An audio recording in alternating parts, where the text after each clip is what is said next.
Hello friends, welcome to Scholar Alight. आज हम इस पार्ट में स्टार्ट कर रहे हैं मध्य प्रदेश का जीके, है ना। मध्य प्रदेश के बारे में हम पढ़ेंगे क्योंकि एमपीपीएससी आ चुकी है और एमपी कांस्टेबल भी आ चुकी है, तो इसमें मध्य प्रदेश का बहुत ही बड़ा रोल रहता है। मध्य प्रदेश का जीके बहुत ही ज़्यादा पूछा जाता है। अगर एमपीपीएससी की बात करें तो उसमें भी जीके आता है मध्य प्रदेश का, और कांस्टेबल की बात करें तो अगर 30 नंबर का जीएस आ रहा है तो उसमें से आपके 15 से 20 क्वेश्चन एमपी के रहते हैं। तो बहुत ही ज़रूरी है एमपी का जीके हमको पढ़ना। तो आज हम इस वीडियो में मध्य प्रदेश का गठन देखेंगे कि मध्य प्रदेश का गठन कैसे हुआ है, और मैं जल्द ही ऑब्जेक्टिव टेस्ट सीरीज चालू करने वाला हूं मध्य प्रदेश के लिए, जो कि मध्य प्रदेश के एमपी कांस्टेबल की वैकेंसी आई है, और जो पीएससी है उसके लिए जीके टेस्ट सीरीज स्टार्ट करूंगा, तो वो भी आप देख पाएंगे जल्द ही। तो अभी यहाँ पे मैं आपको आज बता रहा हूँ, डिटेल्ड है ये पार्ट हमारा। इसमें मैं पूरा डिटेल बताऊँगा कि कब कैसे क्या एमपी का गठन हुआ, कौन से आयोग बने, क्या हुआ, वो मैं पूरी चीज़ें आज डिस्कस करने वाला हूँ, है ना। कितने ज़िले वगैरह हैं हमारे एमपी में, इस टाइप से हम आज डिस्कस करेंगे मध्य प्रदेश का गठन। ठीक है, चलिए तो स्टार्ट करते हैं आज हम। सबसे पहले मध्य प्रदेश का गठन, है ना, हमारे एमपी का गठन। तो सबसे पहले तो एक चीज़ मैं आपको बताना चाहता हूं कि जो हमारा मध्य प्रदेश था, मतलब पहले, अभी भी है, पहले था, तो इसको पहले हम पता क्या बोलते थे, बरार प्रोविज़न के अंतर्गत आता था या बरार प्रोविज़न बोला जाता था। बरार प्रोविज़न, ठीक है, ये आपको याद रखना है कि बरार प्रोविज़न बोला जाता था। क्वेश्चन आ जाता है बरार प्रोविज़न किसे कहा जाता था, तो मध्य प्रदेश को। ठीक है, चलिए स्टार्ट करते हैं। हमारा सबसे पहले डेट देखते हैं क्या बोल रहा है। 1953 की बात करते हैं। 1953। सबसे पहले एक चीज़ और बता देता हूँ कि जो भी हमारे प्रदेश या जो भी हमारे राज्य बनते हैं वो किस आर्टिकल के थ्रू बनते हैं, वो बनते हैं आर्टिकल 3, संविधान के आर्टिकल 3 के तहत किसी भी नए राज्य का गठन किया जाता है। ठीक है, अब बात करते हैं हम 1953 की। ठीक है, तो 1953 में एक आयोग बना, है ना, एक आयोग बना, एक कमेटी बनी जिसका नाम था फजल अली आयोग। क्या नाम था? फजल अली आयोग। तो क्वेश्चन सीधे आता है, फजल अली आयोग कब बना? तो फजल अली आयोग बना आपका 1953 में। अब देखिए इसकी ट्रिक क्या है कि इसमें 3 आ रहे हैं, फजल नाम में कितने आ रहे हैं, 3 शब्द आ रहे हैं, तो इसके अंदर 3 लोग थे। इसके अंदर कितने लोग थे? 3 लोग थे। पहला कौन हो गया हमारा? पहले तो हमारे फजल अली ही हो गए क्योंकि ये हेड थे और उन्हीं के नाम पे रखा गया था। तो पहला क्या हो गया आपका? फजल अली, पहले हो गया फजल अली। सेकेंड देखते हैं, सेकेंड थे इसमें हृदयनाथ कुंजरू या कुंजरू, है ना, तो कौन हो गए आपके? हृदयनाथ कुंजरू। हृदयनाथ कुंजरू हो गए आपके सेकेंड। और थर्ड जो थे, थर्ड पर्सन थे, वो थे आपके कौन? फणिक्कर रेणु। फणिक्कर रेणु। तो ये तीनों नाम आपको याद होना चाहिए। क्वेश्चन ऐसा आ सकता है, इनमें से कौन फजल अली आयोग में नहीं थे? 3 नाम ये दे देंगे, एक कोई और नाम दे देंगे, या फिर इनमें से कौन फजल अली आयोग में सम्मिलित थे? तो चार ऑप्शन देंगे, उनमें से 3 नहीं रहेंगे और एक इनमें से कोई नाम रहेगा।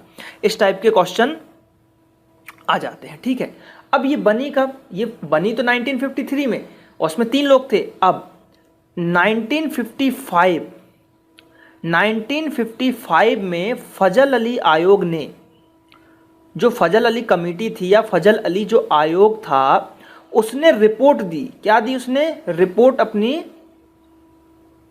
उसने अपनी जो रिपोर्ट दी या रिपोर्ट पेश की। अब कोई ना कोई, देखिए जितनी भी कमिटीज बनती हैं वो अपनी रिपोर्ट तैयार करती हैं और फिर अपने हेड ऊपर देती हैं। तो क्या किया उनने? अपना एक, मतलब क्या किया, रिपोर्ट दे दिया कि हाँ यार हमारा जो राज्य है ऐसा होना चाहिए, ये होना चाहिए, कुछ भी इस टाइप से, है ना। देखिए एक थोड़ी सी हिस्ट्री और बता देता हूँ। क्या हो रहा था कि सबसे पहले बात की जा रही थी कि प्रदेशों को भाषा के आधार पे बांटा जाए, है ना। यहाँ पे साइड में थोड़ी सी हिस्ट्री बता देता हूँ। पहले बात की जा रही थी कि लैंग्वेज के आधार पे भाषा को डिवाइड किया, मतलब लैंग्वेज के आधार पे हमारे प्रदेशों को डिवाइड किया जाए। इसके लिए एक आयोग बनी थी, उसका नाम था जेबीपी कमेटी या जेबीपी आयोग। कौन सा आयोग? जेबीपी आयोग, ठीक है। तो जेबीपी आयोग था, ठीक है। इसको सिंधवी आयोग भी कहते हैं। क्या? सिंधवी आयोग भी कहते हैं, इसको बोला जाता है सिंधवी आयोग भी बोला जाता है। कभी कभी क्वेश्चन आ जाता है कि सिंधवी आयोग का अन्य नाम क्या है, तो जेबीपी आयोग। तो जेबीपी से क्या था? जवाहरलाल नेहरू, 3 लोग इसमें भी शामिल थे, जवाहरलाल नेहरू, वल्लभ भाई पटेल,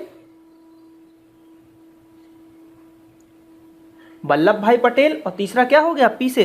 पटाभी सीतारमैया, पटाभी सीतारमैया, ठीक है। तो ये 3 लोग इसमें शामिल थे।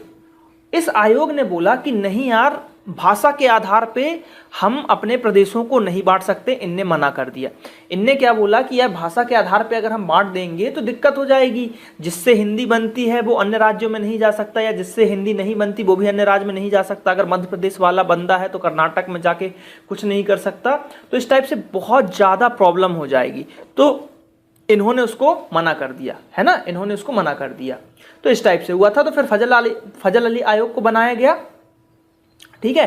फिर 1955 में क्या हुआ? फजल अली आयोग ने रिपोर्ट दे दी कि हाँ ऐसा ऐसा एमपी कर सकते हैं हम, उन्हें कुछ कुछ रिपोर्ट दी। अब सबसे आई एमपी डेट, इसको स्टार लगा लें, 1956 में क्या हुआ? जब रिपोर्ट दे दिया तो 1 नवंबर 1956 को एमपी का गठन हुआ, मतलब हमारा एमपी बना। क्या हुआ? हमारा एमपी बना। कब? 1 नवंबर 1956 को हमारा एमपी बना, ठीक है। तो सीधे आपको याद करना है कि कब बना, तो 1 नवंबर 1956 को एमपी बना, ठीक है। जब 96 को एमपी बना तो उस समय कुल कितने जिले थे, कितने डिस्ट्रिक्ट थे, है ना, कुल जिले कितने थे?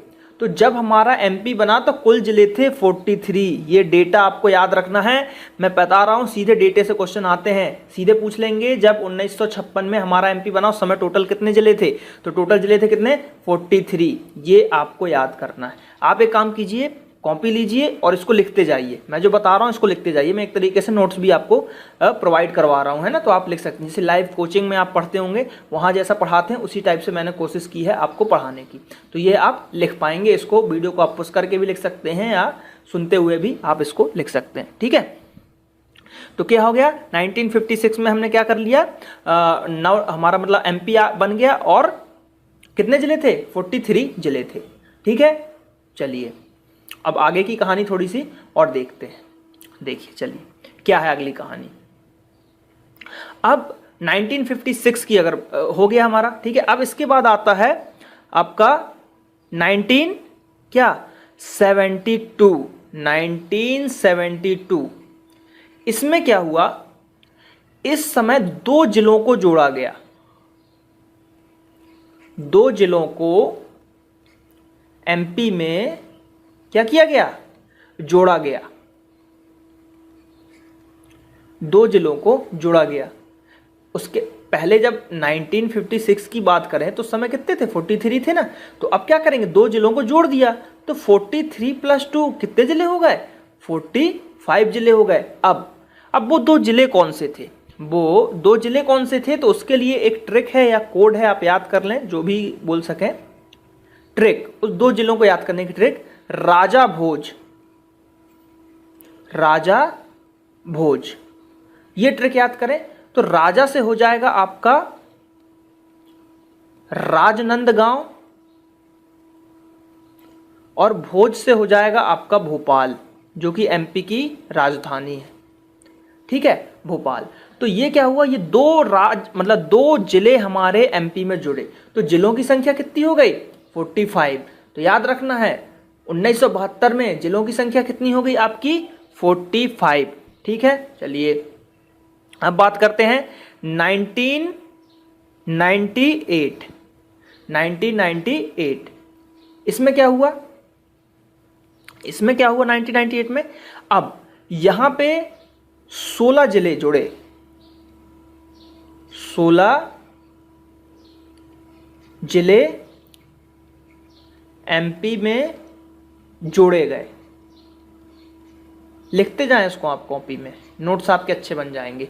16 जिले एमपी में जोड़े गए, ठीक है। अब कैसे कैसे जोड़े गए 16 जिले? पहले तो 2 कमेटी बनी, 2 आयोग बनाए गए। पहले 2 आयोग बने, कब? 1998 में। फर्स्ट आयोग था आपका सिंहदेव कमेटी, सिंहदेव कमेटी या आयोग। सेकेंड नंबर था हमारा क्या? PV Dubey committee, PV Dubey committee या आयोग। तो सिंहदेव आयोग जो था या सिंहदेव कमेटी जो था उसमें थे 6 लोग, और दबे कमेटी जो थे उसमें थे 10 जिले, है ना। कितने थे? 10 जिले इसमें थे और उसमें थे 6 जिले। तो अगर इनको टोटल करें तो कितने जिले हो गए? 16 जिले हो गए हमारे।